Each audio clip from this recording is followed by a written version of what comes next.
the date of a payment, the student info, and the amount paid. You can use it as the basis for your app. Let's start it. First thing, let me move to a corresponding folder to create the project.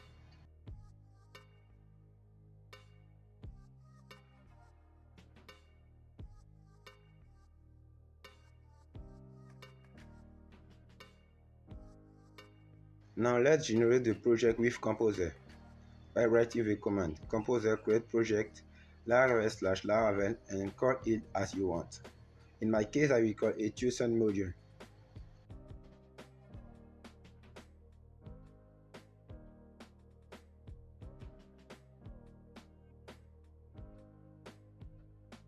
After installation completed, let's move to the corresponding folder.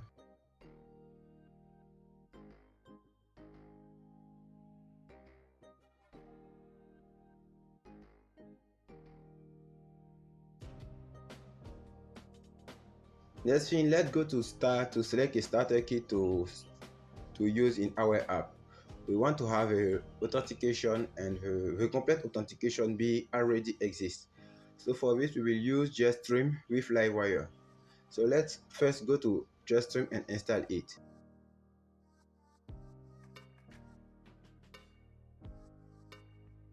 We click on Livewire plus Blade.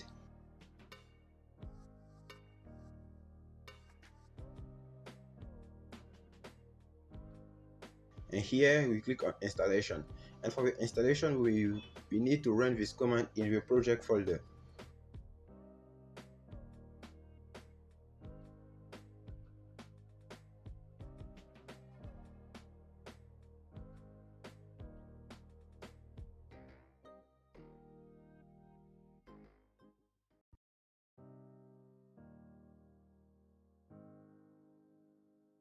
After a while, the installation is end.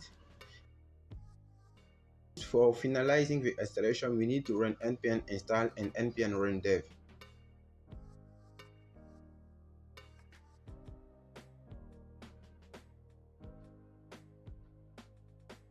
Let's open the project with VS Code. After a while, VS Code is open. Let's start the server. But first, let's generate all models that we will use in the project. We will use years model and let's generate the migration. After the years model, we will generate another model that we will call levels. For the classroom levels, let's generate again a class model for the classroom. The next model to generate is the schooling model. We will call it schooling model.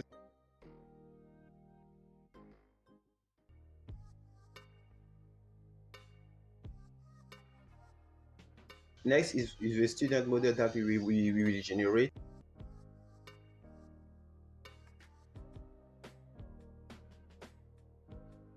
And let's generate the registration model for register a specific student in a specific class as in a specific years. The next model is the payment model.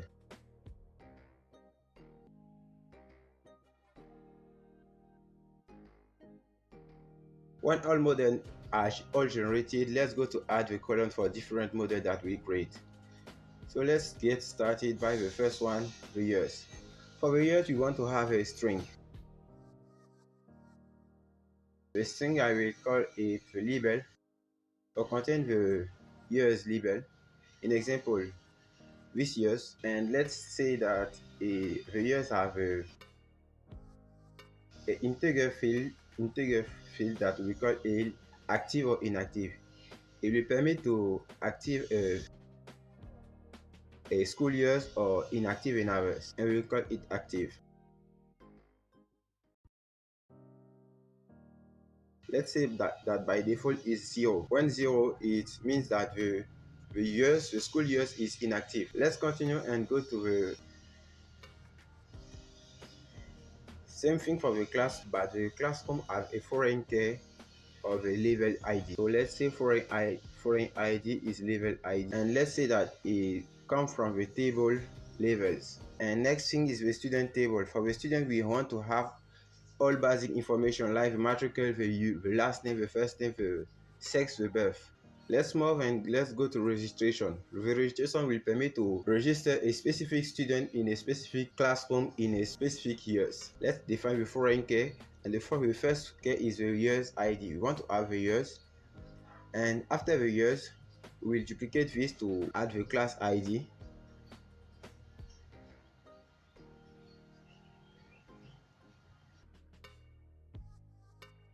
And here we want to specify that it comes from a class table.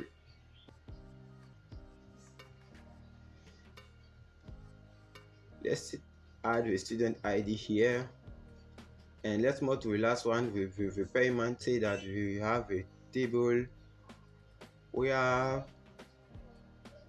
a foreign, we will have a foreign field, and this the first will be the student ID.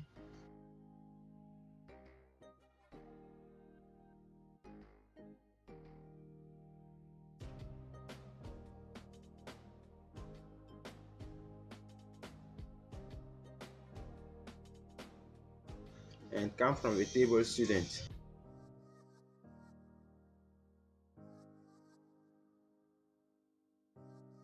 Let's say that after the student ID, we want to have a year's ID.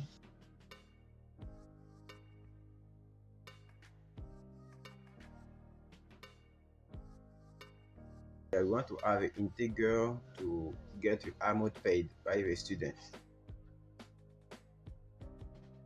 And let's give a statute feed for the payment to know if the payment be accepted or refused. So let's say that we have a boolean feed. We want to have payment status. We want to have a status. We'll call it the confirm. And let's say that by default is true. When all is done, let's run the all migration to our database. But first, let's start the server. Next thing, let's go to phpMyAdmin and create a new database. In my case, I will call it schooling. You call it as you want. Click on create and the database will be created. Next, come back to your either close the migration folder, close all different folders that we've opened.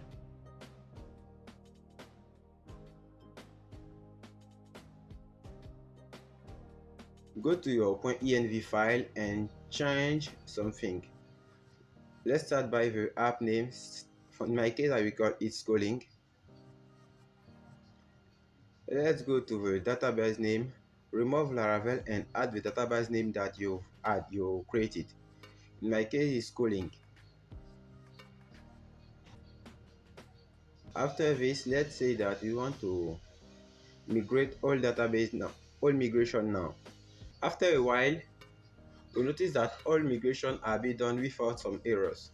So let's get started. Let's open the app in our browsers and we will get this default view. First thing, let's click on login or register to create a new user.